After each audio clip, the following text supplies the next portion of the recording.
Video দেখছিলা ফ্যাক্টরিতে ওইয়া ginning প্রসেসটা দেখছিলা ফ্যাক্টরিতে ইন্ডাস্ট্রিয়াল ভিজিটে দেখছিলা? সবাই দেখছিলা? জিনিং দেখছিলা? জিনিং দেখছিলা? তুমি জিনিং দেখছিলা? তুমি দেখছিলা?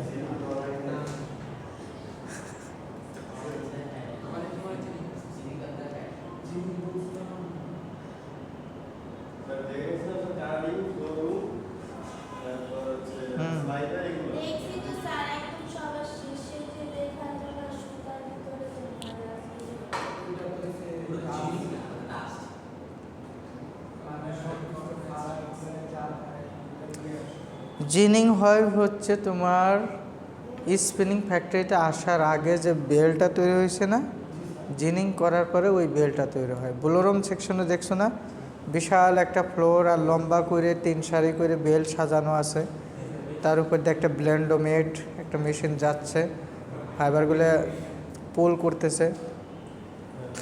ওই বেল হওয়ার আগে জিনিং হয়। ওটা ছিল, বাংলাদেশে আছে। মানে কনফিডেন্টলি, হ্যাঁ দেখছে, কনফিডেন্টলি দেখে ফেলছে।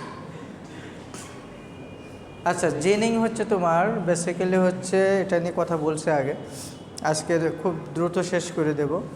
কটন পার্টটা শেষ করে আজকে আমরা জুট ফাইবারে চলে যাব। জিনিংটা হচ্ছে, আচ্ছা তার আগে বলি, তোমাদের কোনো ক্লাস টেস্টের কথা বলছিলাম, বলে নেই?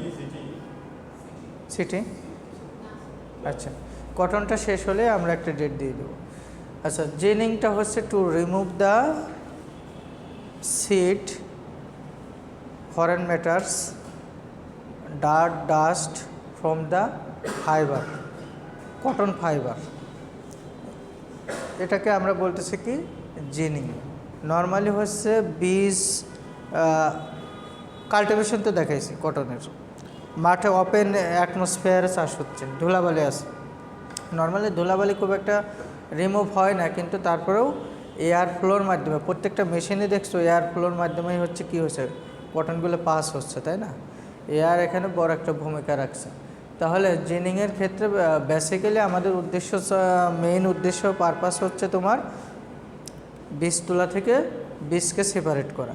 এর পাশাপাশি বিভিন্ন ধরনের, যেহেতু ওপেন অ্যাটমসফিয়ারে এটা চাষ হচ্ছে, বিভিন্ন ধরনের কাপড়ের টুকরা, তারপরে মেটাল পার্ট, এগুলো জড়িয়ে যেতে পারে।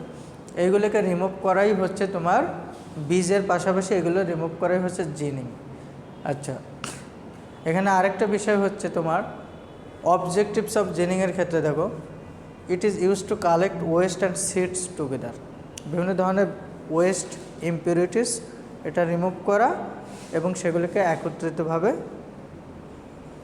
মানে কালেক্ট করা। Ginning has done to separate the fibres fully from the seed, এবং বীজ থেকে একদম ফাইবার তোলাগুলোকে সেপারেট করে ফেলা। জিনিংয়ে 2-3 বার জিনিং করা হয়ে থাকে। ফার্স্ট টাইম জিনিংয়ে যেটা পাওয়া যায়, এটা লাস্ট ক্লাসে পড়েছিলাম, সেটাকে বলে লিন্ট, সেটাকে বলে লিন্ট। আর একটা হচ্ছে লিন্টার্স।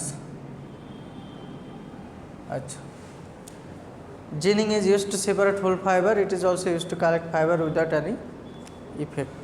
এগুলো বলছিলাম এর আগের ক্লাসগুলোতে। আচ্ছা, টাইপস অফ জিনিংয়ের ক্ষেত্রে বলছিলাম 3 ধরনের, এটা টোটালি মেকানিক্যাল প্রসেস। 3 ধরনের জিনিং প্রসেস আছে অথবা মেথড আছে। একটা হচ্ছে তোমার স জিনিং, একটা হচ্ছে ম্যাকার্থে জিনিং, একটা হচ্ছে রুলার জিনিং। এই যে টাইপটা, এটা হচ্ছে মেশিনের মানে ডিজাইনের উপর ভিত্তি করে। একটা মেশিনে হচ্ছে সজিনিং হচ্ছে তোমার ওই যেমন ধান থেকে চাল যেভাবে মারাই করে, এরকম একটা মেশিন থাকে। আমি দেখাচ্ছি, ভিডিও একটা দেখাবো। এরপর হচ্ছে তোমার ম্যাকার্থে জিনিং, এরপর হচ্ছে রুলার জিনিং। রুলার জিনিংয়ে তোমার বড় একটা রুলার থাকে, রুলারের উপরে স্পাইক করা থাকে এবং রুলারগুলো কী করে, লম্বা ভালো ফাইবারগুলো বীজ থেকে সেপারেট করে নেয়। আর ওর উপরে আর একটা বিটার থাকে এবং একটা মেটাল ডিটেক্টর থাকে। সেই বীজ এবং হ্যাভি মানে তুলা থেকে তো বীজ ভারী, মেটালগুলো ভারী, জাস্ট এইগুলোকে সে সেপারেট করে গ্রিড বারের সাহায্যে নিচে ফেলে দেয়। এই 3টা প্রসেস আছে, মেথড আছে অথবা টাইপ আছে ফাইবারকে সেপারেট করার জন্য। এরপরে দেখা হচ্ছে কী কী ধরনের ডিফেক্ট হতে পারে জিনিংয়ের ক্ষেত্রে। নর্মালি এইরকম বিটার থাকে, এইরকম বিটার থাকে, স্পাইক বিটার থাকে, এখানে মেটাল স্পাইক থাকে, এগুলোকে বলে মেটাল স্পাইক থাকে।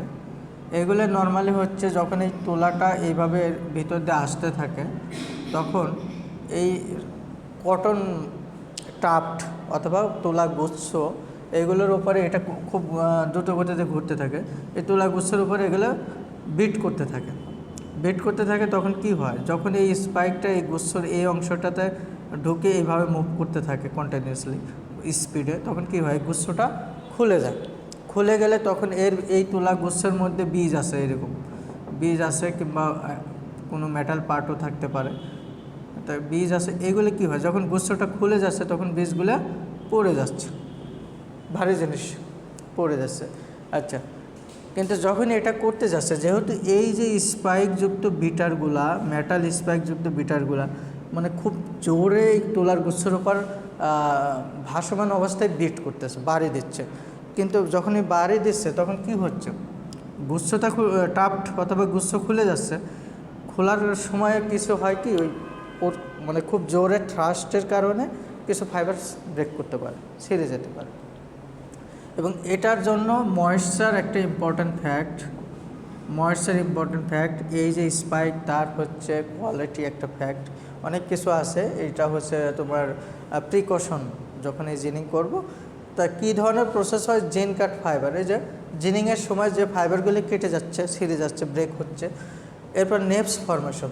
অনেক সময় কি হয়, যদি ফাইবারের ভিতরে ওই যে ময়েশ্চারের কথা বললাম, যদি বেশি ময়েশ্চার হয়, হাই ময়েশ্চার হয়, আর্দ্রতা বেশি থাকে, তাহলে কি হয়, যখন এই যে স্পাইকটা এখানে ঢুকে টাপটাকে খুলে ফেলতেছে, এই টাপটাকে যখন খুলে ফেলতেছে তখন কি হচ্ছে, ফাইবারটা যদি একটু আর্দ্রতা বেশি থাকে তখন এই স্পাইকের সাথে লেগে যেতে পারে। আবার কি হতে পারে, যখন আর্দ্রতা বেশি থাকে, তোলার মধ্যে একটু আর্দ্রতা বেশি থাকলে কি একটার সাথে আরেকটা লেগে থাকার প্রবণতা বেশি থাকে। তো সেক্ষেত্রে তোমার ছোট ছোট নট বা গুচ্ছ তৈরি হতে পারে, যেটাকে নেপস বলে। এরপর হচ্ছে ক্রাস্ট সিড। এই যে যখন হচ্ছে এই বিটারটা এই যে তুলা গুচ্ছর ভিতরে ঢুকিয়ে বাড়ি দিচ্ছে, তখন কি বীজের উপরে তো ভারী জিনিসের উপর আঘাতটা বেশি লাগতেছে না, তখন বীজটা ভেঙে যেতে পারে। আচ্ছা, নর্মালি হচ্ছে কটন সিড কি এরকম রাউন্ড শেপের না, মানে শিমুল তোলার বীজগুলো তো দেখছো অ্যাটলিস্ট সেম টাইপের।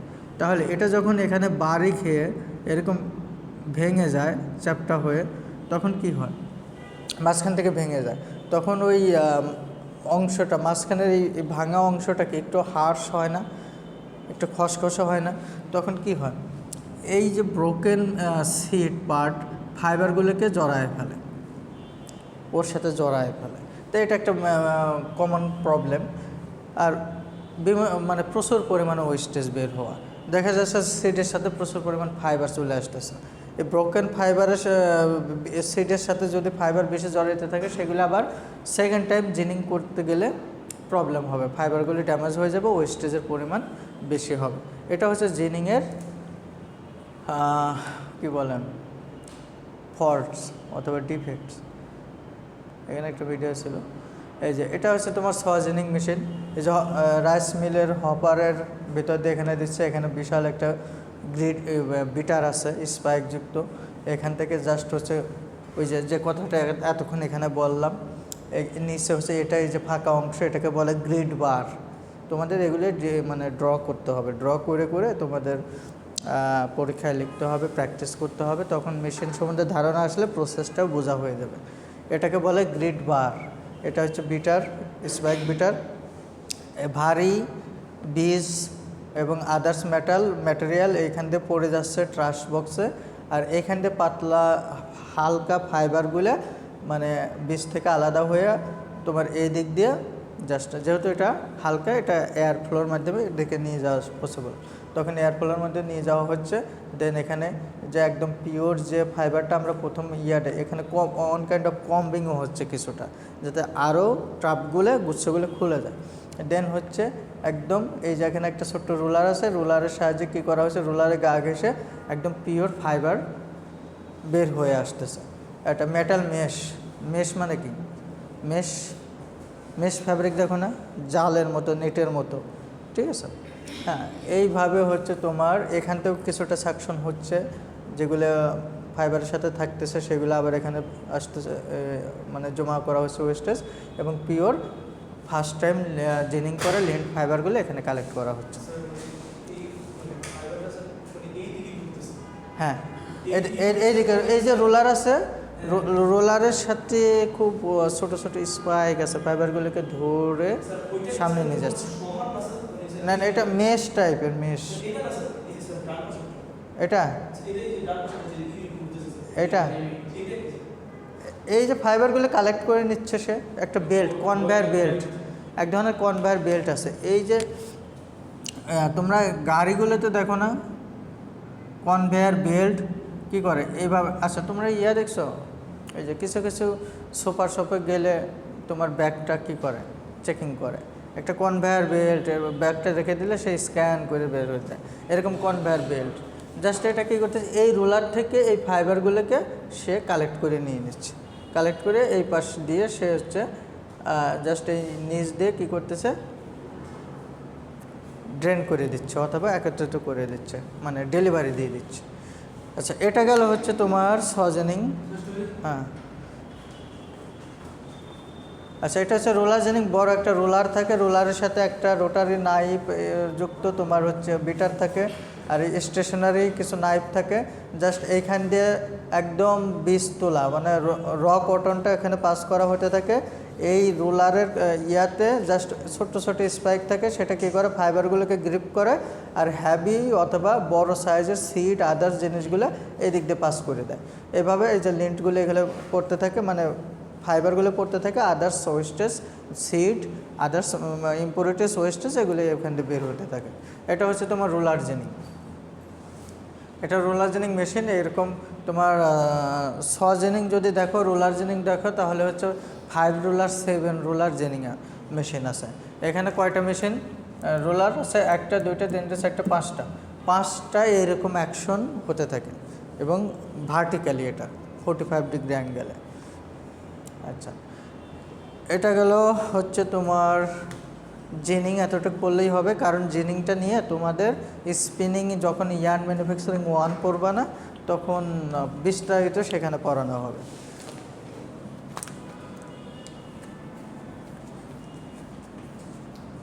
এখন আসো by product of cotton. By product মানে কি, বাই প্রোডাক্ট মানে কি? হ্যাঁ, ওই বাই হচ্ছে তোমার BUY, বাই, বাই মানে কেনা। আর এই বাই প্রোডাক্ট, বাই মানে, বাই প্রোডাক্ট বলতে আমরা কি বুঝি? ধরো তুমি হচ্ছে ভাত রান্না করছো,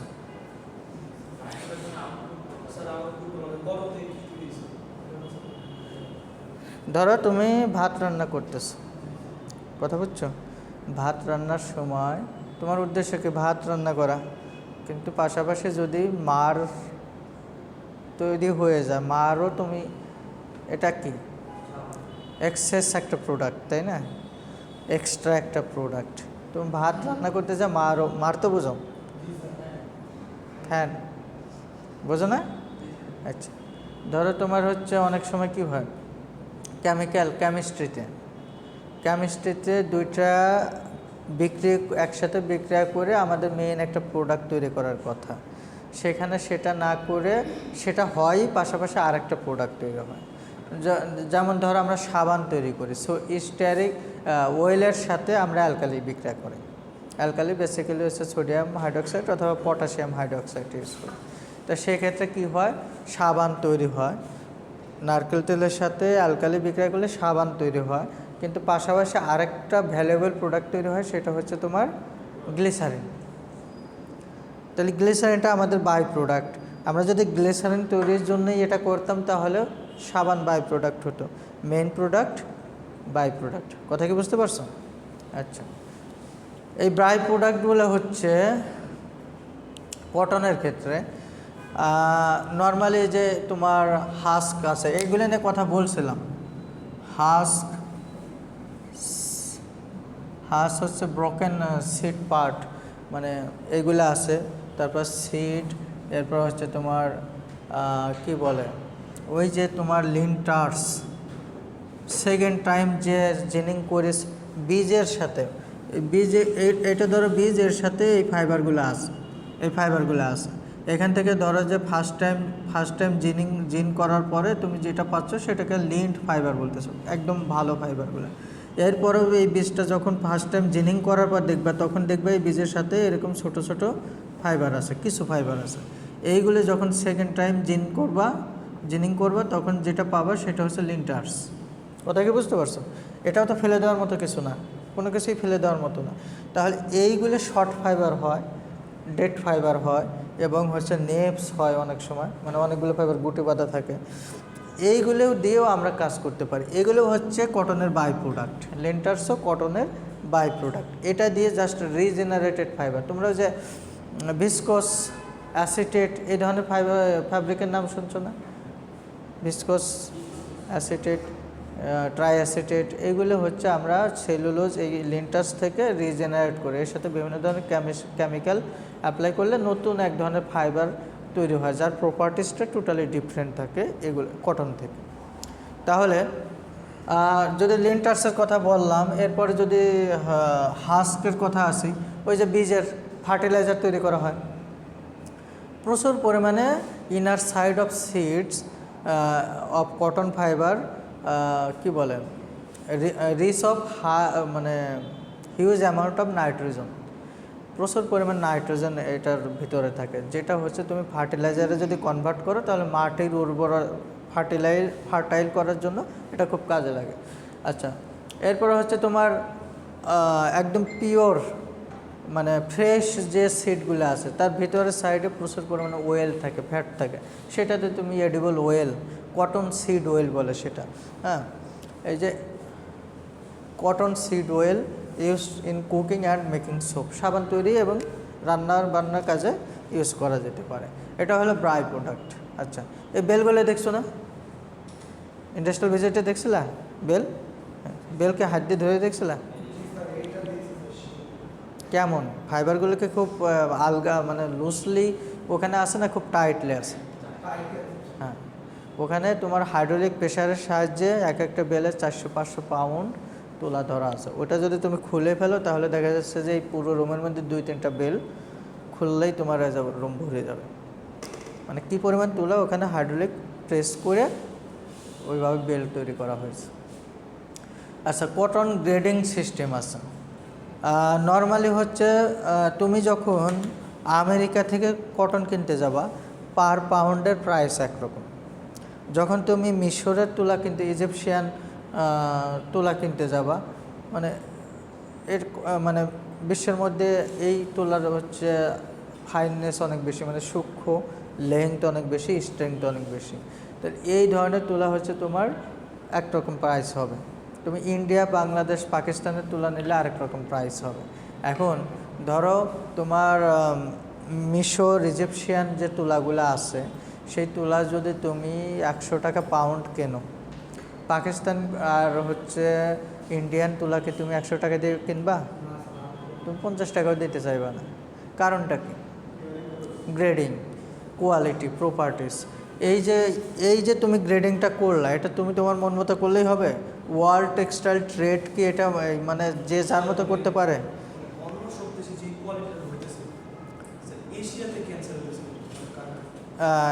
কটনের ক্ষেত্রে বেসিক্যালি তোমার হচ্ছে ভূপৃষ্ঠ থেকে একটু উপরের যে ল্যান্ডগুলো আছে, পাহাড় না, সমতল ভূমিও কিন্তু সমুদ্রপৃষ্ঠ থেকেও অনেক উঁচু উঁচু দেশ আছে, ঠিক আছে? হ্যাঁ, মানে সমুদ্রপৃষ্ঠ থেকে, সেইগুলো একটা ফ্যাক্ট। আর একটা ফ্যাক্ট হচ্ছে তোমার কি বলে সয়েল প্রপার্টিস, এনভায়রনমেন্ট, মানে অ্যাটমসফিয়ার, এগুলো একটা ফ্যাক্ট আছে। বাংলাদেশে যে সয়েল আছে এগুলোতে পাট চাষের জন্য খুবই উপযোগী, মানে এটা অ্যালুভিয়াল সয়েল অথবা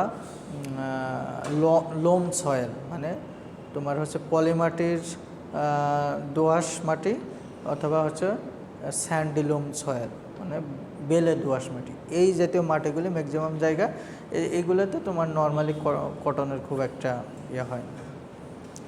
আচ্ছা, এখন দেখো কী কী গ্রেডিংয়ে প্রপার্টিসের উপর ভিত্তি করে আমরা করে থাকি, গ্রেডিং করে থাকি। তুমি তোমার মন মতো করলে হবে না। ওয়ার্ল্ড টেক্সটাইলসের ট্রেডটা চলে একটা স্ট্যান্ডার্ডের উপরে, প্রত্যেকটা জিনিসের স্ট্যান্ডার্ড আছে। সেই তুমি ইচ্ছা করলেই আমেরিকা থেকে এক পাউন্ড তুলা তুমি 200 টাকাতে কিনতে পারবে না, 200 টাকাতে কিনতে পারবে না। ইজিপশিয়ান এক পাউন্ড তুলা তুমি 100 টাকাতে কিনতে পারবে না। এই স্ট্যান্ডার্ডটা মেনটেন করে তোমার হচ্ছে তাদের সাথে ট্রেডিং করতে হবে। আচ্ছা, কী কী প্রপার্টিসটা নর্মালি তুমি যখন তোমার স্পিনিং ফ্যাক্টরিতে আমেরিকা, ইজিপশিয়ান, রাশিয়া, ব্রাজিল, তোমার এইসব জায়গা থেকে তুমি তুলা আনবা, তখন হচ্ছে মেজর কিছু প্রপার্টিস তোমাকে মেজার করে নিতে হবে। তারা তোমাকে স্যাম্পল দেবে, তুমি ল্যাবে তোমার স্যাম্পলগুলো টেস্ট করবা। প্রথম যে কথাটা হচ্ছে ময়েশ্চার পার্সেন্টেজ। ময়েশ্চারের বাংলা কি? আর্দ্রতা। আর্দ্রতা। ময়েশ্চার বেশি হলে কী হয়?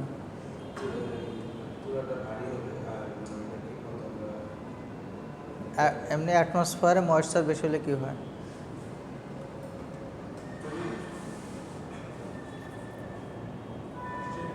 ময়েশ্চারাইজিং ক্রিমের কাজ কি?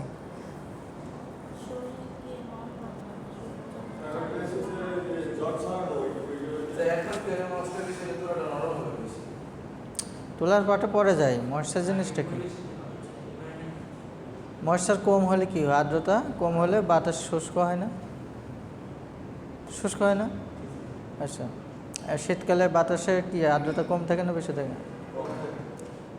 বাতাসে পানির পরিমাণ, জলবায়ুর পরিমাণ কম থাকে, তাই না? জলীয় ভাবের পরিমাণ কম থাকে, যে কারণে আমরা শুষ্ক বলি। এই জন্য আমাদের কী করা হয়? ময়েশ্চারাইজিং ক্রিম ইউজ করতে হয় স্কিনটাকে ময়েশ্চারাইজিং ক্রিমের কাজটা কি? ময়েশ্চার ড্র করা অ্যাটমসফিয়ার থেকে। এই জন্য আমাদের কী হয়? ময়েশ্চারাইজিং ক্রিম ইউজ করতে হয় যদি ময়েশ্চার কম থাকে। আচ্ছা, তোমার যে কথাগুলো বলছো যে দুইটা পয়েন্ট ঠিক আছে। ময়েশ্চার, ধরো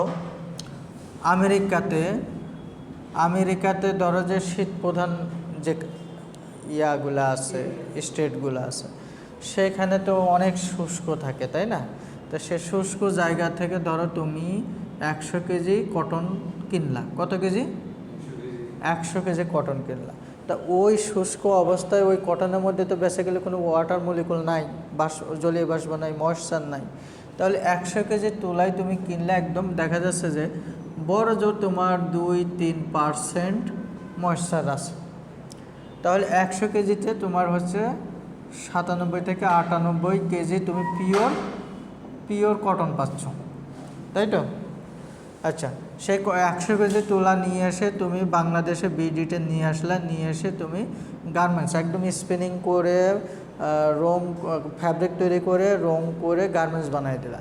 গার্মেন্টস বানাইলা ধরো হচ্ছে তোমার 1000 পিস। 1000 পিস বানালে 1000 পিসে ওজন করে দেখলা যে 110 কেজি।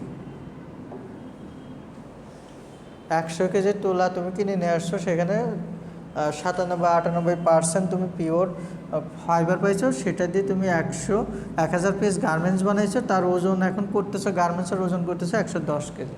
ধরো গার্মেন্টসের সাথে 100 কেজি চলে গেল, তাহলে 105 কেজি এখন সেই কটনের ওয়েট হয়ে যাচ্ছে। তোমার এক্সট্রা হচ্ছে কত? 7 থেকে 8 কেজি। তা আমেরিকানরা, ইউরোপিয়ানরা, তারপরে হচ্ছে মিশরীয়রা অথবা রাশিয়ানরা তো এত বোকা? তোমার কাছে 100 কেজি তুলা দিল আর তুমি 107-8 কেজির দামে তুমি বিক্রি করবা, ওরা মেনে নেবে? তাহলে কি করা হয়েছে, মানে বাংলাদেশের অ্যাটমসফিয়ারিক কন্ডিশন আর ওই উইন্টার প্রধান ডমিনেন্ট যে স্টেটগুলো আছে সেখানকার কন্ডিশন ময়েশ্চারের অবস্থা এক না। এই জন্য কী করা হয়েছে, সাবকন্টিনেন্টে তোমার সামার ডমিনেটিং যে কান্ট্রিগুলো আছে সেগুলোর এবং উইন্টার প্রধান কান্ট্রিগুলোর জন্য স্ট্যান্ডার্ড ফিক্সড, একটাই স্ট্যান্ডার্ড কী করে দেওয়া হয়েছে, তুমি তোমার যে ফ্যাক্টরি সে ফ্যাক্টরিতে পানির ভিতরে তুমি প্রসেস করো কি না করো আমার দেখার কোনো বিষয় না। আমার এখানে -40 ডিগ্রি টেম্পারেচার থাক আর না থাক এটা আমার কোনো দেখার বিষয় না। কথা কি বুঝছো? ওরা কি করছে, একটা স্ট্যান্ডার্ড ময়েশ্চার সেট করে দিছে। এটা স্ট্যান্ডার্ড ময়েশ্চার দুইটা আছে, একটা ময়েশ্চার রিগেইন পার্সেন্টেজ আছে আর একটা ময়েশ্চার কন্টেন্ট পার্সেন্টেজ আছে, ফিক্সড। তাহলে এটা কিভাবে করবে, ও কি করছে, এই যে একটা স্ট্যান্ডার্ড ফিক্সড করা হয়েছে সেই স্ট্যান্ডার্ড কী করা হয়েছে, ঠিক আছে তোমার দেশের টেম্পারেচার এরকম, আমার দেশের টেম্পারেচার এরকম, আমাদের দেশের ময়েশ্চার আর্দ্রতা এরকম, তোমার দেশে এরকম না, দরকার নেই। আমরা তাহলে কি করি, এমন একটা অ্যাটমসফেরিক কন্ডিশন সেট করি একটা ক্লোজড রুমে, যেখানে এয়ার কন্ডিশনিং রুম, সেখানে টেম্পারেচার এত থাকবে, এত থাকলে তুমি আমার থেকে তোলা নিবা, তুমি এখানে টেস্ট করে নিবা এই কন্ডিশনে, এবং তোমার দেশে যাওয়ার পরে তোমার সেই এয়ার কন্ডিশনিং এরকম একটা রুম করবা, যেখানে ওই কন্ডিশনে 2, 4, 6 ঘন্টা 8 ঘন্টা ওই কটন ফাইবারটা রাখার পর তুমি মেজার করে দেখবা, আমার মেজারমেন্টের সাথে তোমার মেজারমেন্ট মিলে গেলে তখন তুমি ট্রেড করবা এবং আমিও তখন তোমার সাথে ট্রেড করব। তার মানে এই টেম্পারেচার রিলেটিভ হিউমিডিটি এগুলো সেট করে দেওয়া হয়েছে। টেম্পারেচার ধরা হয়েছে তোমার 20 degree centigrade +- 2 degree, acceptable range. আচ্ছা, রিলেটিভ হিউমিডিটি ধরা হয়েছে তোমার 65% +- 2%। কথা কি বুঝতে পারতেছো? আচ্ছা, এটা একটা স্ট্যান্ডার্ড। আর একটা হচ্ছে তোমার এই সামার ডমিনেটিং অথবা সাবকন্টিনেন্টের যে সামার গ্রীষ্ম প্রধান দেশগুলোতে, সেখানে হয় তোমরা টেম্পারেচার করো 27 degree centigrade +- 2 degree, relative humidity 65% +- 2%। এখন এইরকম একটা কন্ডিশনিং রুম তোমার দেশেও আছে আমার দেশেও আছে, তো এই জায়গা থেকে যদি আমি কোনো টেস্ট করি, প্রপার টেস্ট, ভ্যারিয়েশন হওয়ার কথা না। ওই যে অ্যাকসেপ্টেবল রেঞ্জ দেওয়া আছে, এটা হলে তুমি নিবা আমিও নিব, বাধ্য। তুমি 100 কেজি দিছো, আমি 100 কেজির প্রোডাক্ট তোমাকে বানিয়ে দেব, কারণ এই দুইটা স্ট্যান্ডার্ড, দুই দেশের same standard atmospheric condition moisture আমরা মেনটেন করতেছি। তুমি আমার রিপোর্ট দেখো, কথা কি বুঝতে পারছো? আচ্ছা, তাহলে ময়েশ্চার পার্সেন্টেজ খুবই ইম্পর্ট্যান্ট একটা পার্ট। আরও বিভিন্ন প্রসেসে এগুলোর প্রসেস ওয়াইজ ময়েশ্চারের কী বলে ইফেক্ট আছে, সেগুলো তোমরা ধাপে ধাপে জানতে পারবা। আচ্ছা, কটনের ময়েশ্চার রিগেন পার্সেন্টেজ এবং আচ্ছা এখানে দুইটা কথা বলছিলাম, একটা হচ্ছে ময়েশ্চার রিগেন, লিখতেছ ময়েশ্চার কন্টেন্ট, এটাকে বলে এমসি। ময়েশ্চার কন্টেন্টের একটা স্ট্যান্ডার্ড আছে আর ময়েশ্চার রিগেনের একটা স্ট্যান্ডার্ড আছে। এটা কটনের হচ্ছে 8.5% আর কন্টেন্ট হচ্ছে 6.5 থেকে 7.5%।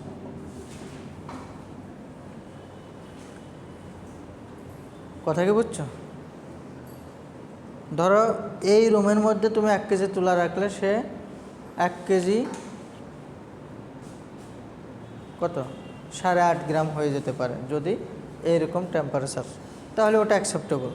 কিন্তু যদি তুমি বাইরে বৃষ্টিতে বেশি হবে, তুলা সবসময় অ্যাবজর্ব করে, বাতাসে ওপেনে অ্যাটমসফিয়ারে রাখলে তুলা কী করে, এয়ার মলিকুল অ্যাবজর্ব করে, ঠিক আছে।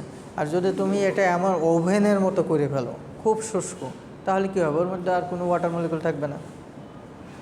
ওভেনের কি ড্রাই করে না, শুষ্ক করে ফেলে, টেম্পারেচার অনেক গরম, তো সেক্ষেত্রে কী হবে, তোমার বাতাস থেকেও ওয়াটার মলিকুলও পাচ্ছে না, এটা শুকায় যাবে। এটাকে বলে ওভেন ড্রাই ওয়েট। তোমরা এগুলো ইন্টারমিডিয়েটে পড়ছো কি না, পড়ার কথা।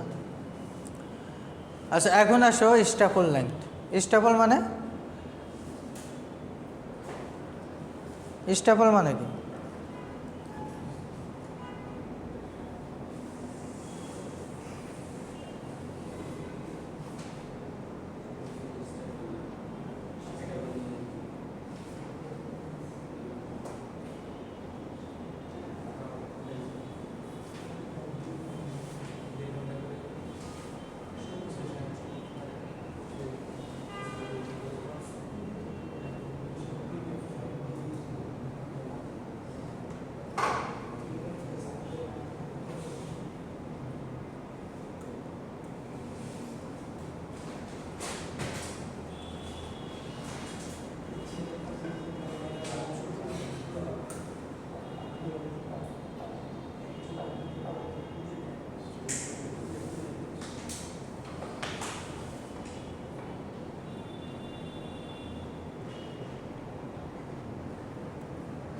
স্টেপল মানে স্বল্প দৈর্ঘ্য।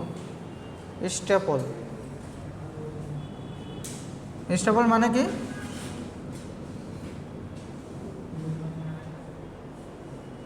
স্টেপল মানে কি? স্বল্প মানে কি?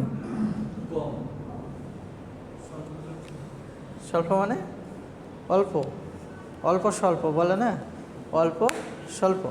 আচ্ছা, কটন ফাইবারের লেন্থ কি তোমার 10 গজ, 20 গজ, 1 কিলোমিটার? ছোট্ট একটা জিনিস হাতে নিয়ে দেখছিলে না? দেখছো তো? দেখেছিলাম। আচ্ছা, এই স্টেপল লেন্থের ফাইবারগুলো বেসিক্যালি ন্যাচারাল ফাইবারগুলা স্টেপল লেন্থের হয়, স্বল্প দৈর্ঘ্যের হয়। এর মধ্যে তোমার জুট ফাইবার লেন্থ একটু বেশি, জুট, হেম, সিসাল, যেগুলো যে বড় গাছের পাতা থেকে, ব্যানানা, এগুলোর হচ্ছে যে অনেক বড় বড় করা যায়। এগুলোর আবার মাইক্রো ফাইবারের মানে ছোট্ট ছোট্ট অংশ যুক্ত হয়ে হয়ে এরকম হয়, এই জন্য এগুলোর আবার পার্ট আছে। মাইক্রো ফাইবারের লেন্থ আবার অনেক ছোটো, সেগুলো যুক্ত হয়ে হয়ে, যেমন জুট পার্ট দেখছো না অনেক লম্বা আঁশগুলো।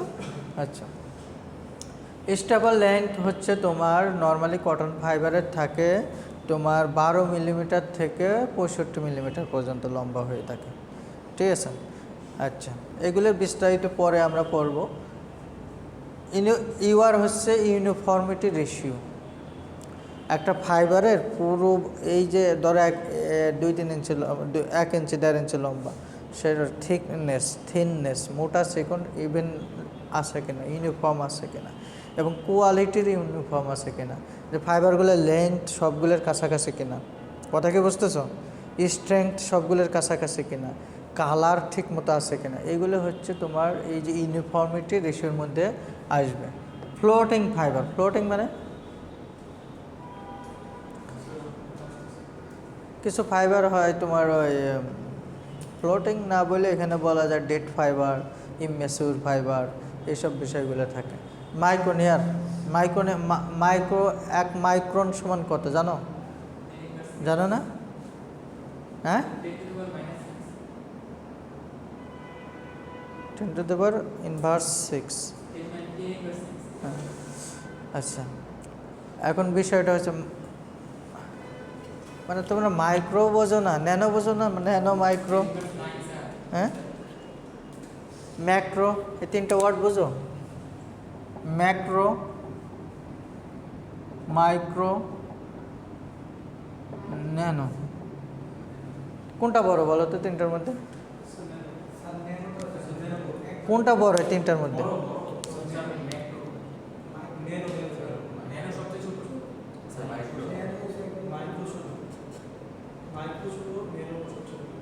পার্থ, মাইক্রো বড়, সিয়ার ম্যাক্রো বড়।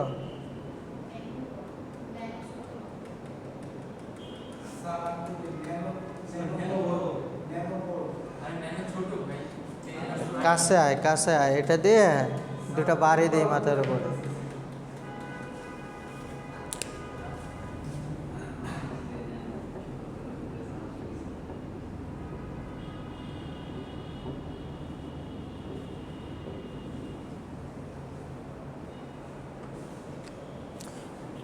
এটা হচ্ছে তোমার ম্যাক্রো, হচ্ছে বড় সাইজ, এটার স্পেসিফিক ওইভাবে ডাইমেনশন দেওয়া নেই, মানে একটু বড় সাইজ, বড় যত বড় হতে পারে। মাইক্রো হচ্ছে তোমার 10⁻⁻⁶ পার্ট, 1-এর 10⁻⁶ যে পার্টটা সেটা। আচ্ছা ন্যানো হচ্ছে 10⁹ ইনভার্স মাইনাস, এটা হচ্ছে। আচ্ছা ফাইননেসের কথা ছিলাম। ফাইননেস হচ্ছে সূক্ষ্মতা। ধরো এখানে 2টা ফাইবার আছে,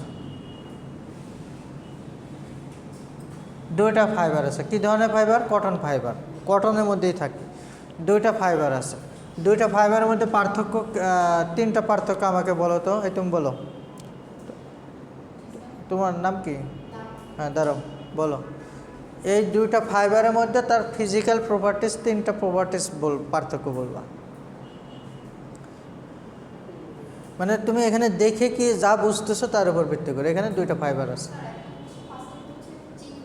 হ্যাঁ হ্যাঁ, একটা হলো, তারপর বলো।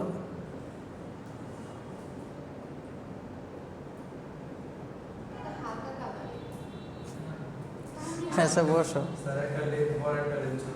হ্যাঁ আর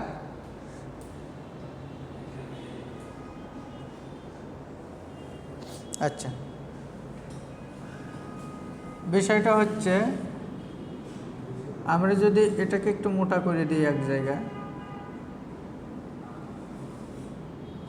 আচ্ছা, তাহলে এই ফাইবারটাকে আমরা ফাইন ফাইবার বলতেছি। ফাইন মানে কি? সূক্ষ্ম, ফাইনার ফাইবার। আর এটাকে হচ্ছে কোর্স ফাইবার। কোর্স মানে স্থূল বা মোটা, কোর্স মানে স্থূল বা মোটা। আচ্ছা, ফাইন এবং কোর্স, এই যে দুই ধরনের ফাইবার, এইটা ধরো এইটা একটা ছোট্ট একটা ইয়ার্ন, আর এইটা একটা ছোট্ট এক টুকরো ইয়ার্ন। এটা দিয়ে এটা বানানো হয়েছে, আর এইটা দিয়ে এটা বানানো হয়েছে। এখন এর এরিয়া আছে না, ভলিউম আছে না?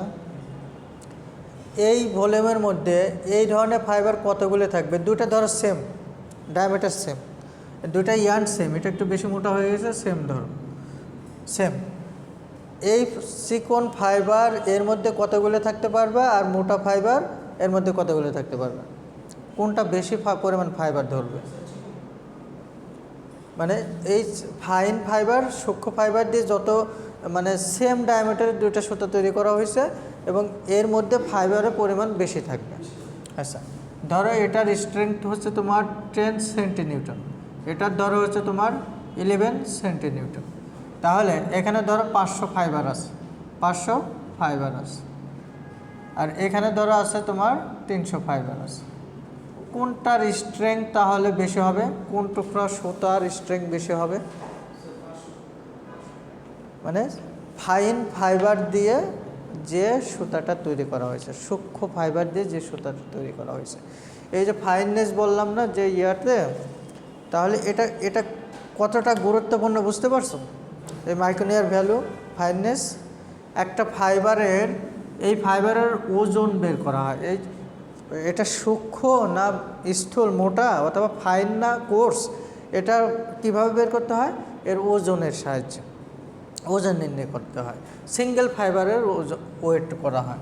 এখন একটা সিঙ্গেল ফাইবার তোমরা হাতে নিয়ে দেখছিলাম, ওটাকে আসলে বেসিক্যালি ওজন করার মতো নর্মাল গ্রামে ওজন করা পসিবল? তাহলে ওটার ওজন করতে হবে খুবই সূক্ষ্ম ওয়েট ইউনিট দিয়ে। সেটা হতে পারে মাইক্রোগ্রামে, সেটা হতে পারে মিলিগ্রামেও পসিবল না, ন্যানোগ্রামে হবে, মাইক্রোগ্রামে হবে। সবচেয়ে ভালো হয় মাইক্রোগ্রামে, যে কারণে মাইক্রোনিয়ার ভ্যালু বলা হচ্ছে, মাইক্রোনিয়ার ভ্যালু অথবা মাইক্রোনিয়ার ফাইননেস। এই জন্য এটাকে কী করা হয়? একটা ফাইবারকে মাইক্রোনিয়ার ভ্যালু দিয়ে মেজার করা হয়, এবং তার ওয়েট হয় হচ্ছে তোমার 3 থেকে 5 মাইক্রোগ্রাম। কথা কি বুঝছো? যেটা খালি চোখে দেখা যায় না, অনেকটা এরকম। কথা বোঝো নেই? এই জন্য সূক্ষ্ম এবং খুবই ক্ষুদ্র ওজন পরিমাপক ইউনিট দিয়ে এটা মেজার করতে হয়। এই জন্য এই যে ফাইননেসটা, সেটা মাইক্রোনিয়ার ভ্যালু বলতেছে, অথবা মাইক্রো সিস্টেমে মেজার করার জন্য। এখন আসে ট্রাশ। ট্রাশ তোমার কি হয় যে গাছের পাতা শুকনা হয়ে যায়, গাছগুলো দেখছো না ভিডিওতে, পাতাগুলো মচমচে হয়ে যায়। যখন এই মেকানিক্যাল কাল্টিভেশন করে তখন কি হয়, এগুলো গুঁড়ো গুঁড়ো হয়ে তোলার সাথে লেগে যায়। এইগুলোকে এবং ডালের ভাঙা অংশ, এগুলো কিছু কাপড়ের টুকরা হাবিজাবি, এগুলোকে একত্রিত করে ধুলাবালি সহ একত্রিত করে যে অংশটা তুলার মধ্যে থাকে সেটা হচ্ছে তোমার 3 থেকে 8%। এটা থাকে হচ্ছে 3 থেকে 8% অ্যাকসেপ্টেবল রেঞ্জ। যে তুলার মধ্যে এটা হচ্ছে অ্যাবভ 8% উপরে থাকে তাহলে ওই তুলার কোয়ালিটি খারাপ। আমার কথা কি বুঝতে পারতেছো? যে তুলার মধ্যে এই যে তোমার ধুলাবালি যে হাবিজাবি যা বললাম, এগুলো যদি 100 কেজির মধ্যে 3 কেজি থাকে অ্যাকসেপ্টেবল রেঞ্জ। দেখছো না প্রত্যেকটা প্রসেসের পর মেশিনের ভিতর দিয়ে বিভিন্ন ধরনের ধুলাবালি মানে ময়লা অপদ্রব্য বের হচ্ছে না, যদি 3 থেকে 8%-এর মধ্যে থাকে, মানে 100 কেজি তুলার মধ্যে যদি 8 কেজি পর্যন্ত থাকে, ওকে অ্যাকসেপ্টেবল, তুলা ভালো আছে। এর উপরে যেতে থাকলে ওই তুলার কোয়ালিটি খারাপ। ওই তোমরা খালি চোখে দেখলে বুঝতে পারতা যে অনেক ধরনের অপদ্রব্য, ময়লা, ধুলাবালি, তোমার বীজের ভাঙা অংশ, ডালপালার ভাঙা অংশ, হাবিজাবি এগুলো আছে। আচ্ছা, এটাকে আমরা একত্রিত ট্রাশ বলি। আর ইনভিজিবল পার্সেন্টেজ আরও কিছু থাকে, সেগুলো হচ্ছে foreign part, foreign material part.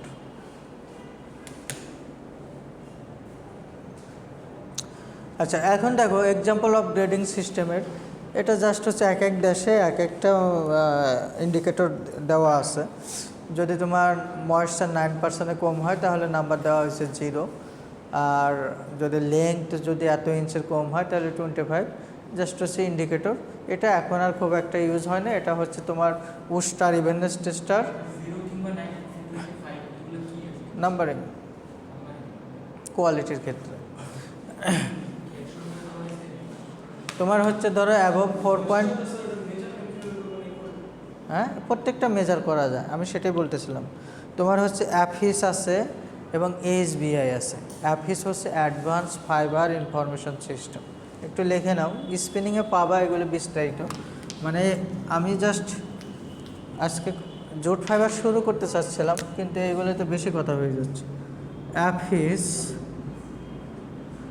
Advance fibre information system. আরেকটা আছে এইচবিআই, হাই ভলিউম ইনস্ট্রুমেন্ট। এক একটা মেশিন ধরে 70 থেকে 80 লাখ টাকা দাম আগে ছিল, এখন শুধু ময়েশ্চার না, সব প্রপার্টিসই করা যায়। ফাইবারের 13-14টা প্রপার্টিস টেস্ট করতে হয়। লেংথ, স্ট্রেংথ, টেনাসিটি, কালার, তারপর হচ্ছে নেপস, এরপর হচ্ছে তোমার ইউনিফর্মিটি রেশিও, এরপরে তোমার কি বলে ময়েশ্চার, এইরকম 13-14টা যত ধরনের ফিজিক্যাল মেকানিক্যাল প্রপার্টিস আছে এই দুইটা মেশিনে করা যায়। এক একটা মেশিনের দাম, আমি যখন স্পিনিংয়ে 2006-এ জয়েন করি তখন হচ্ছে তোমার ওইগুলো 70 থেকে 80 লাখ টাকা ছিল এক একটা মেশিন। এখন টেকনোলজি ডেভেলপ হয়েছে, এখন এর দাম কমছে। ঠিক আছে, এরকম ছোট্ট একটা মেশিন। আচ্ছা, এইগুলোতে নর্মালি এই ধরনের কিছু করা যায়। আচ্ছা, ইউনিভার্সাল গ্রেডস অফ কটনের ক্ষেত্রে যে আমেরিকান যে ডিপার্টমেন্ট অফ এগ্রিকালচার তারা কি করে, গ্রেডিংটা করে থাকে। পাশাপাশি লিমিটেশনগুলি কি থাকে, এই গ্রেডিংয়ের লিমিটেশনটা হচ্ছে সোয়াজিনিং কটনের উপরেই বেসিক্যালি ওরা গ্রেডিং করে থাকে। আর ট্রাস্ট পার্সেন্টের উপর, ওই যে বললাম 3 থেকে 8% ট্রাস্ট, এই ট্রাস্ট পার্সেন্টের উপরেও গ্রেডিং করে থাকে।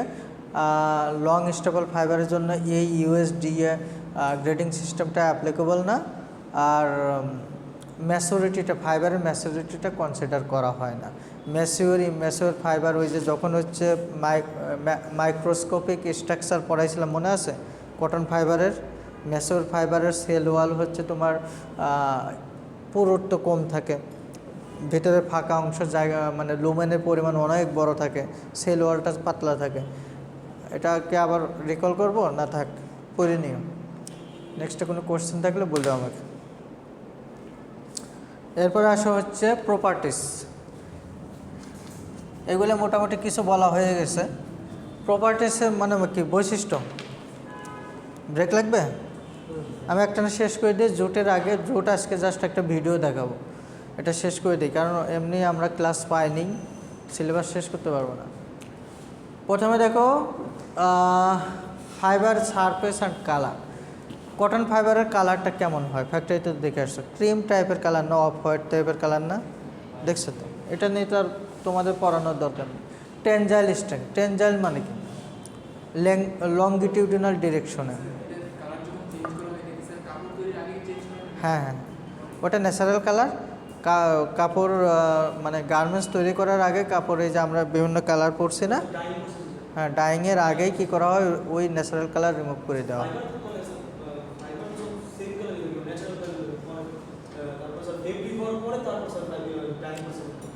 ফাইবারও করা যায়, বাংলাদেশের 2-1টা ফ্যাক্টরিতে করে, তাছাড়া হয় না।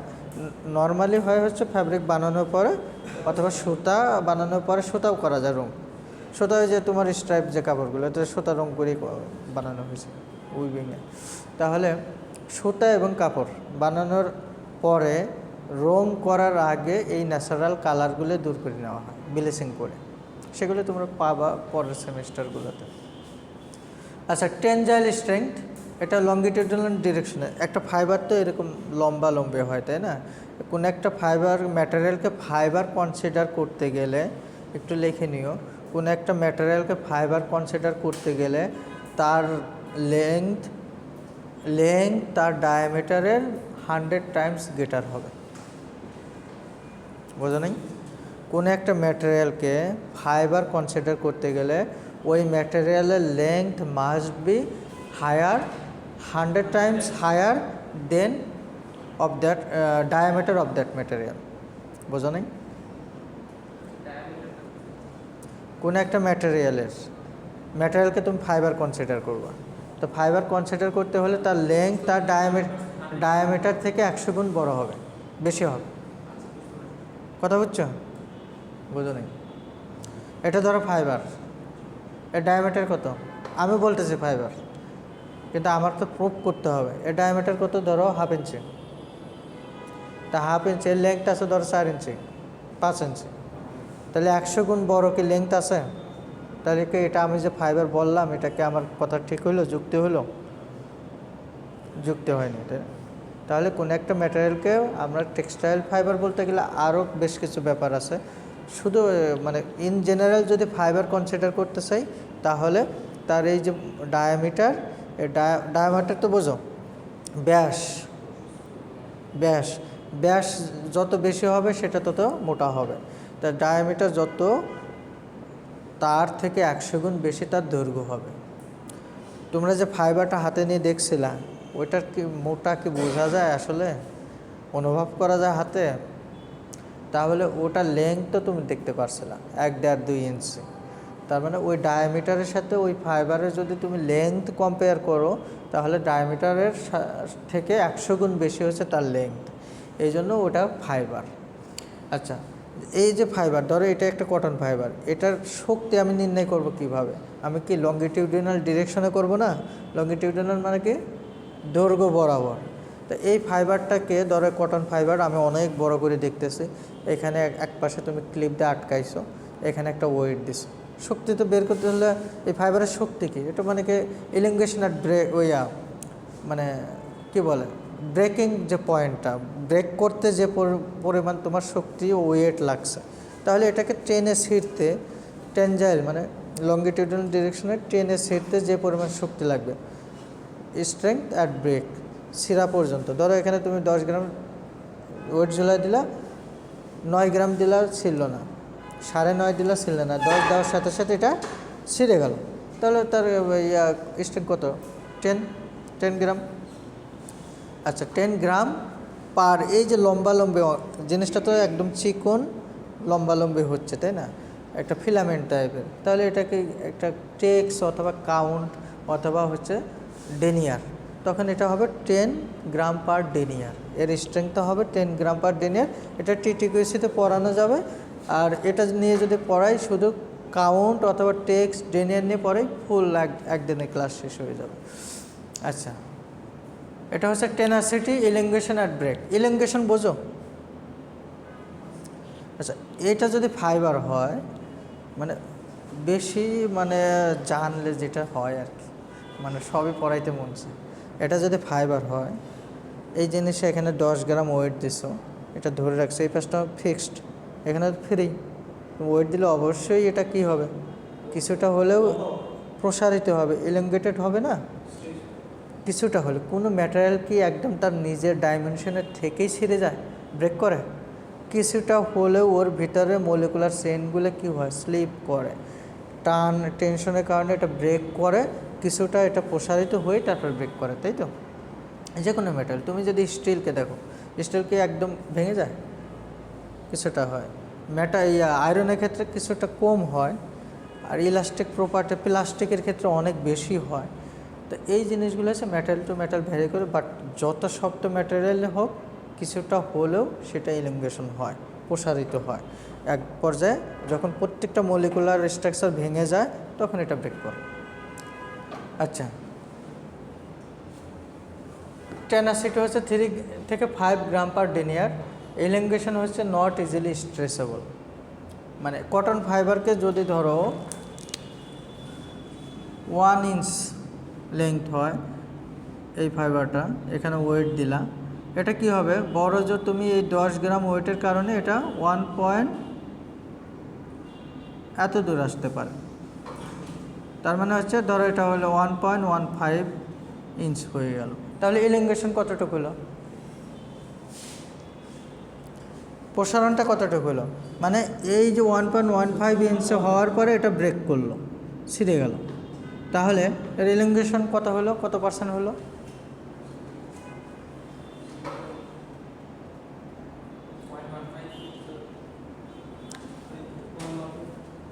15% মতো হলো না, না কত বললো, যাই হোক। তার মানে কি, এটাই হচ্ছে ইলিঙ্গেশন অ্যাট ব্রেক, এটা পার্সেন্টেজ আকারে প্রকাশ করা হয়। তুমি এটা এমনভাবে করতে পারতা যে হয়তো ধরো 1.5 হলো, তার মানে কি 50% ইলিঙ্গেশন হয়ে গেল, তাই না? তারপরে ছিঁড়ে গেল। এটা হচ্ছে ইলিঙ্গেশন অ্যাট ব্রেক। কটন ফাইবারের ম্যাক্সিমাম 5 থেকে 10% ইলিঙ্গেশন হয় ছিঁড়ার আগ পর্যন্ত। জ্বলাইছো, টান দিছো, ছিঁড়ার আগ পর্যন্ত এর প্রসারণ হয় 5 থেকে 10%। Elastic properties, rigid, less flexibility, খুব একটা প্রসারণ হয় না। আচ্ছা, at 2% extension 74% recovery, 5% extension 45% recovery. আচ্ছা, কোনো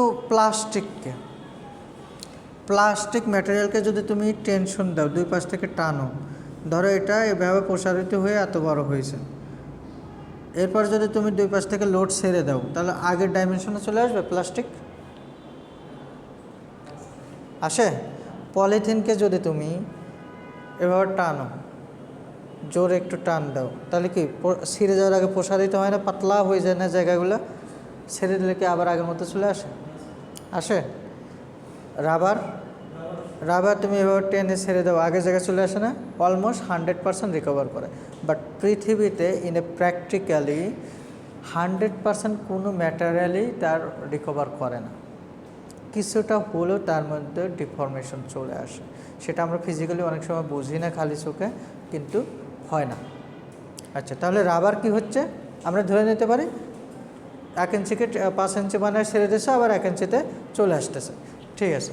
তাহলে হচ্ছে কটন ফাইবারের ক্ষেত্রে যখন হচ্ছে 5 থেকে 2% এক্সটেনশন হচ্ছে, ধরো এমন একটা লোড দিছো, এটাতে ছিঁড়বে না, হয়তো তোমার এখানে কি হলো, 1 ইঞ্চের জায়গায় 1.01 ইঞ্চ হয়ে গেল, অথবা 2 ইঞ্চ হলো, 2% হলো, তা সেক্ষেত্রে আবার ছেড়ে দিলা, সে কী করে, তার অরিজিনাল ডাইমেনশনে ফিরে আসে কত পার্সেন্ট, 74% পর্যন্ত সে তার 1 ইঞ্চিতে চলে আসতে পারবে। আমার কথা কি বুঝতেছো? কথা বুঝতেছো না?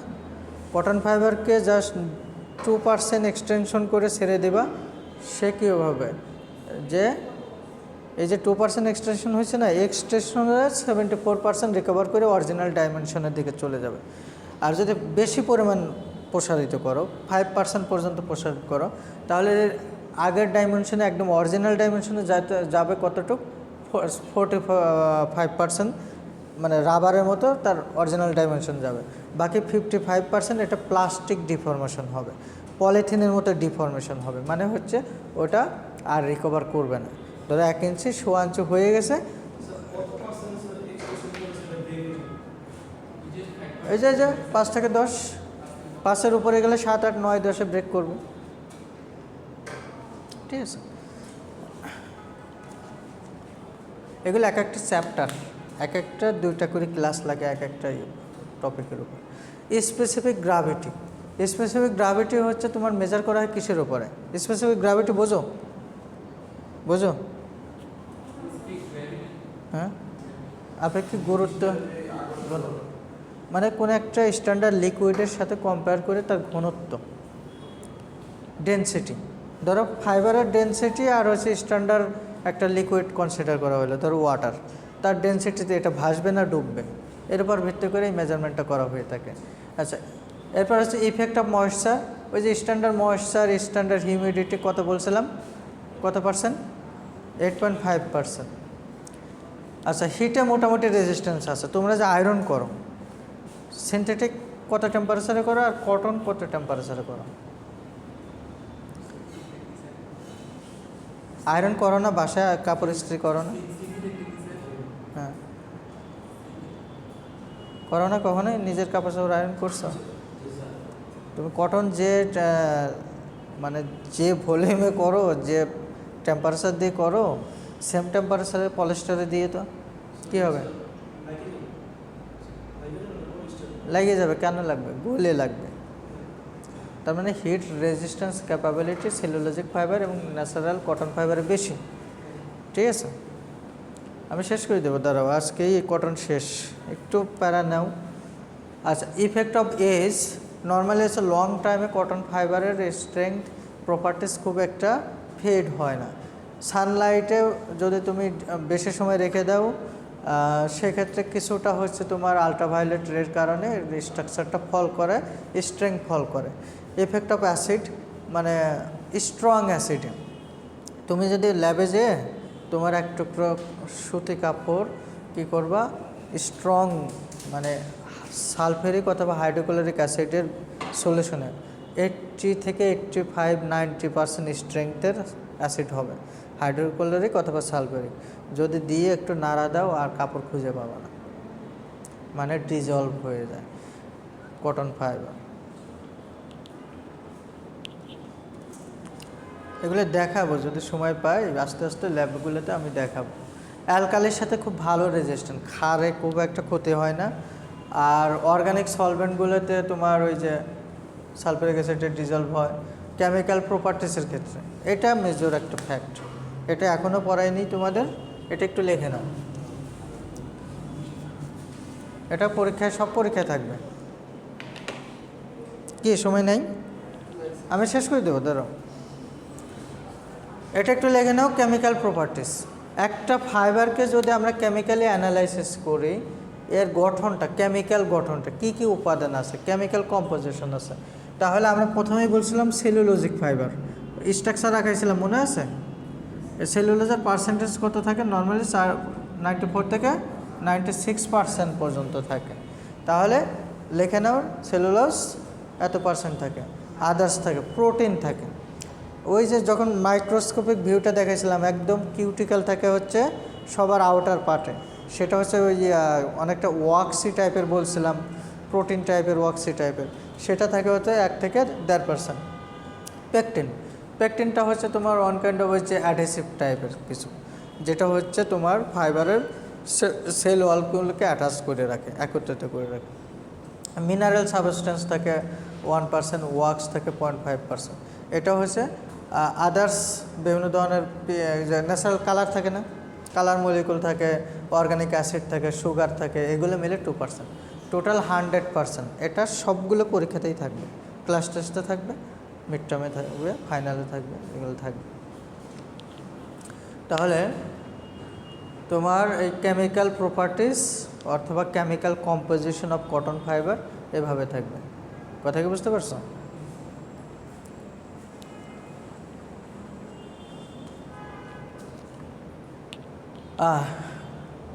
অবশেষে শেষ।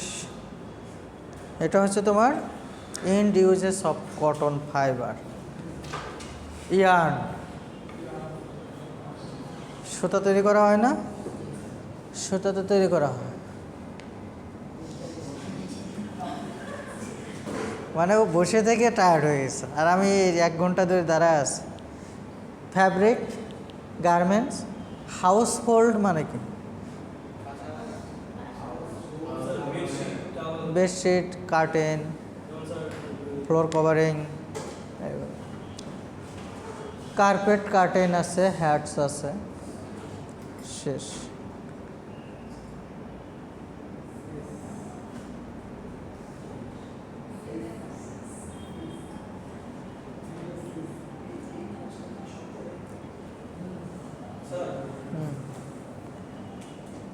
বলো।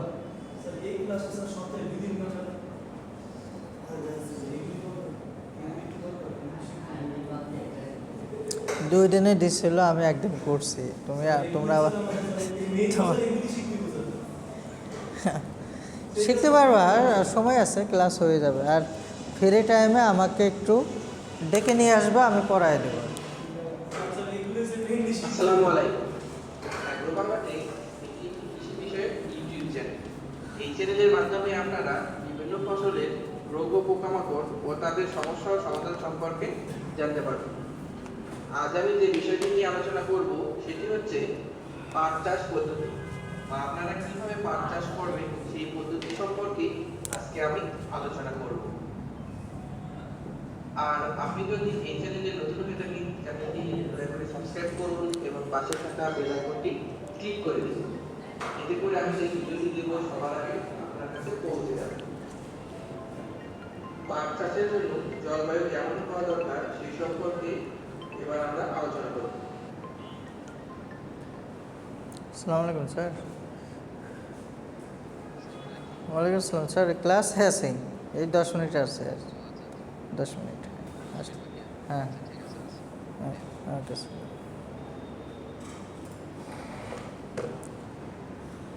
পাট চাষের জন্য এটা কি গাছ চেনো তো? চেনো? বসো। এবং মাঝারি নিচু জমিতে কৃষি পাট চাষ করা যায়। ঠিক আছে। কোনো অবস্থাতেই আচ্ছা, প্রভাব সহ্য করতে পারে। এখানে পাট হচ্ছে কয় ধরনের? 2 ধরনের। আচ্ছা, একটা গল্প বলে নেই। পাটের শাক কেউ কখনো খাও?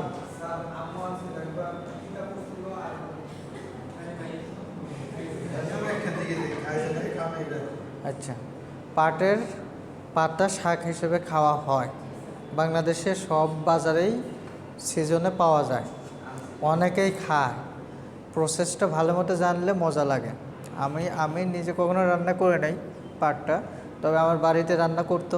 আমাদের যে জমি টমি আছে বাড়ির আশপাশ দিয়ে, পাটের ভালো চাষ হতো, প্রচুর পাট পাইতাম, 70-80 মণ। আমি নিজেও পাট কাটতে পারি, ধুইতে পারি, সব অভিজ্ঞতা আছে। কিন্তু হ্যাঁ, ওটাও দিতে পারি সব। পাবনা, ফরিদপুর, কুষ্টিয়াতে পৃথিবীর, বিশেষ করে তোমার হচ্ছে ফরিদপুরের হরিণবেগ, এটা হচ্ছে বিশ্বের সবচেয়ে ভালো কোয়ালিটির পাট তৈরি হয়। ঠিক, ফরিদপুর, কুষ্টিয়া, ওই যে ভাঙ্গা থানা, এরপরে হচ্ছে তোমার রাজবাড়ী, পাবনা, সিরাজগঞ্জ, এই জোনগুলোতে পাট চাষ হয়ে থাকে বেশি, এবং পৃথিবীর বিখ্যাত কোয়ালিটির পাট এবং সবচেয়ে বেশি পরিমাণ পাট বাংলাদেশেই উৎপাদিত হয়। আচ্ছা, এখন আসো, পাট নর্মালি পরপরাস প্রজাতির। কটন কি প্রজাতির পড়ছিলাম? স্পেসিস ছিল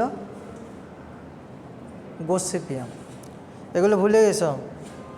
মানে তোমরা আসলে পড়তেই চাচ্ছ না ইদানিং, বুঝতেছে না গেছে। শুরুতেই এই অবস্থা হলে কিন্তু ভয়াবহ অবস্থা। তোমরা 16, 15, 16, 17 ব্যাচের ছেলে মেয়েদের সাথে একটু মিশে দেখো ওরা কী করে, আর তোমাদের মানে অ্যাক্টিভিটিসটা খুবই খারাপ। এগুলো ওদের সাথে একটু মিশে একটু স্মার্ট হও, একটু পড়াশোনার দিকে যাও। ওরা কি করতেছে তোমরা অবাক হয়ে যাবা। এমন কোনো সপ্তাহ নেই প্রোগ্রাম হচ্ছে না। কেরিয়ারের উপর যে এমএনসির যে প্রোগ্রামটা হলো কালকে, যে মাল্টি ন্যাশনাল বাইং অফিসের যে 2 জন আসছিলেন ম্যানেজার, সিনিয়র ম্যানেজার, এদের সাথে কানেক্ট হওয়াও তো অনেক বড় কিছু। আচ্ছা, জুট ফাইবারের সায়েন্টিফিক নেম কি, স্পেসিস কি? কর্কোরাস প্রজাতির। আচ্ছা, এটা হচ্ছে দুই ধরনের হয়, একটা হচ্ছে কর্কোরাস অলিটোরিয়াস,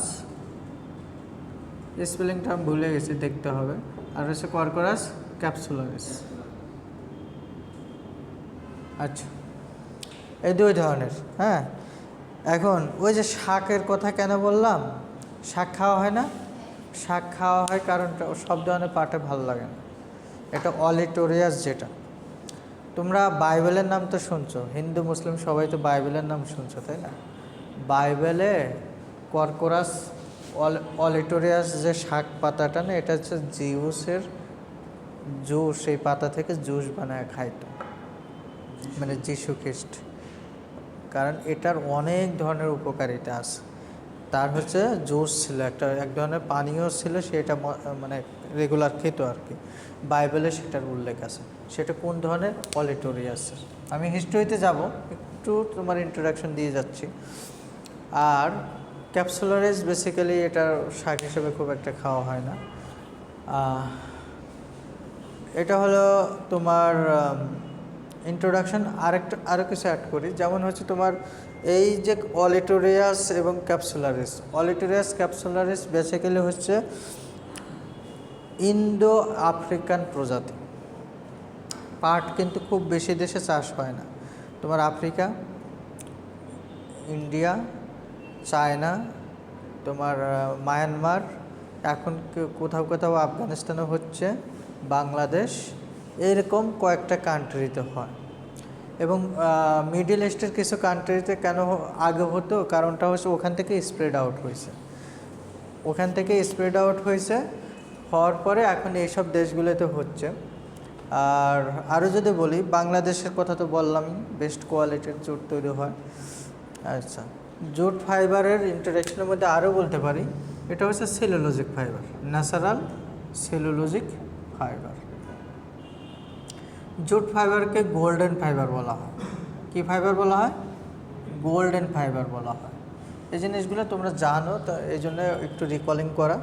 গোল্ডেন, সোনালি আঁশ বলা হয়, বাংলাদেশের অর্থকারী ফসলের মধ্যে সোনালি আঁশ বলা হয়, গোল্ডেন ফাইবার বলা হয়। এইগুলো নেক্সট ক্লাস থেকে আমরা শুরু করব, একটু ভিডিওটা দেখে নাও। তাই এর জন্য পানি ওঠে না এমন উঁচু বা মাঝারি উঁচু জমি দরকার। জমি তৈরি, পাটের জমি 8 থেকে 10টি আড়াআড়ি চাষ জমি দিয়ে প্রস্তুত করে নিতে হয়। আগাছা ও আবর্জনা পরিষ্কার করে নিতে হবে।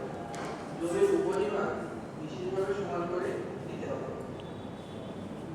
পাটের চাষ, বাংলাদেশে প্রধানত 2 প্রজাতি পাট আবাদ হয়ে থাকে। একটি হচ্ছে দেশি পাট, আরেকটি হচ্ছে তোষা পাট। আর একটা প্রজাতি আছে যেটাকে বলে মেস্তা। D154, CBL1, CC45 আশু পাট। আর তোষা পাটের জাতসমূহ হলো ফাল্গুনী তোষা, সিটি, ওভো ইত্যাদি। এইসব পাটের জাত। বপন কাল, মার্চ এপ্রিল মাসে পাট বপন করা হয়। কোন মাসে? মার্চ থেকে মে পর্যন্ত, এই সময়টা হচ্ছে পাট চাষের। শীতাণু ও সারিতে উভয় পদ্ধতিতে পাটের বীজ বপন করা হয়ে থাকে। সারি পদ্ধতির জন্য দেশি পাট 20 থেকে 25 সেন্টিমিটার এবং তোষা পাট 25 থেকে 30 সেন্টিমিটার দূরত্বে সারিতে বীজ বপন করতে হয়। তুমি যদি লাইন ধরে ধরে বীজ বপন করতে চাও, 25 থেকে 30 সেন্টিমিটার পর পর একটা গাছ। আর যদি এভাবে মানে র্যান্ডমলি করো, তাহলে ইচ্ছা মতো দিয়ে দেবা, এরপর হচ্ছে পাতলা করে দিতে হবে নিড়ানি দিয়ে। শীতাণু পদ্ধতিতে দেশি পাট 10 থেকে 12 কেজি, তোষা পাট 7 থেকে 9 কেজি।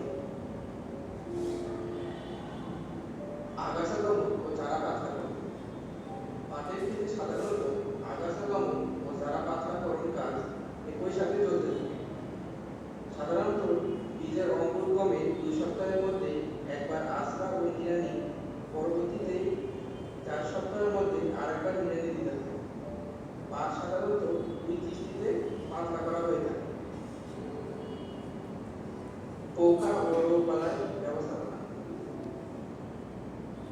পাটে বিছে পোকা, ঘোড়া পোকা, উচ্চন্দ্র পোকা, তেলা পোকা, সাদা মাকড়সা, লাল মাকড়সা পাট ফসলের মারাত্মক ক্ষতি করে থাকে। কীটনাশকের মাধ্যমে ওদেরকে দমন করতে হবে। পাটের উল্লেখযোগ্য রোগসমূহ হলো কাণ্ড পচা, কালপট্রি, অ্যানথ্রাকনোজ, পাতায় দাগ, ক্লোরোসিস ইত্যাদি রোগ হয়ে থাকে। তো দর্শক, আজকে শুধু আমি রোগ আক্রান্তনের সূক্ষ্ম করো এটা করি আপনাদের সাথে ভিডিও করব।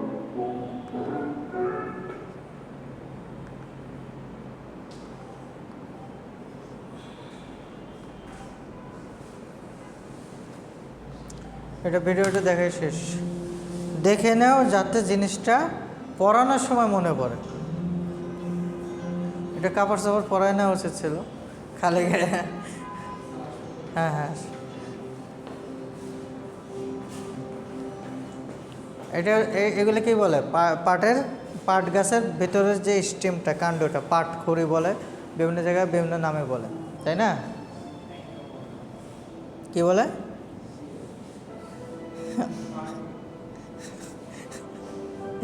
কি বলে তোমাদের এলাকায়?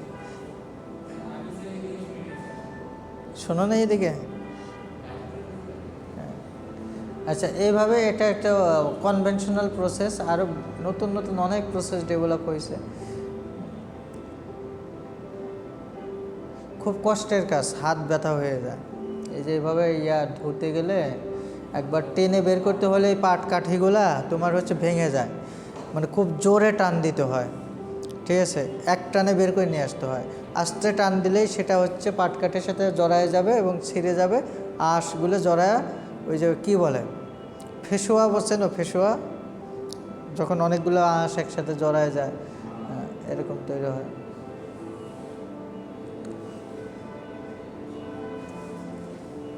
গ্রামে বাড়ি কাদের?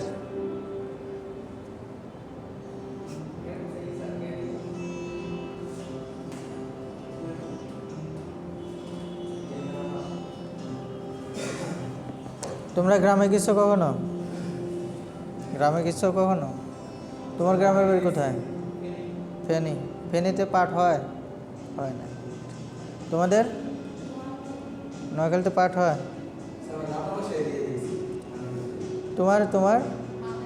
তোমাদের এলাকাতে হয় পাট। তোমার বাসা শহরে? গ্রামে কখনো যাওনি? গ্রামে যাওনি? সেটাই মাদের। তোমার পাট হয় অনেক। তোমার কোথায়?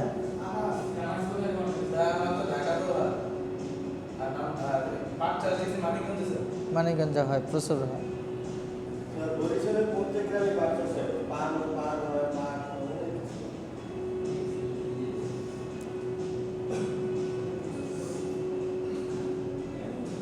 পাটের তো অনেক দাম, 1 মণ 4-5 হাজার টাকা।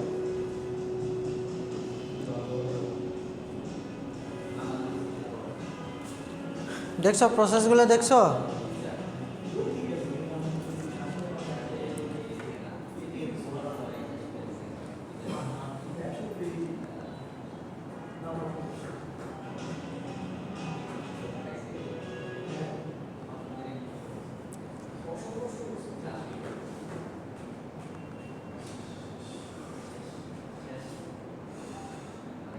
আচ্ছা, আর একটা ছিল কেমনে যেন পাট, আজকে শেষ করে দেব।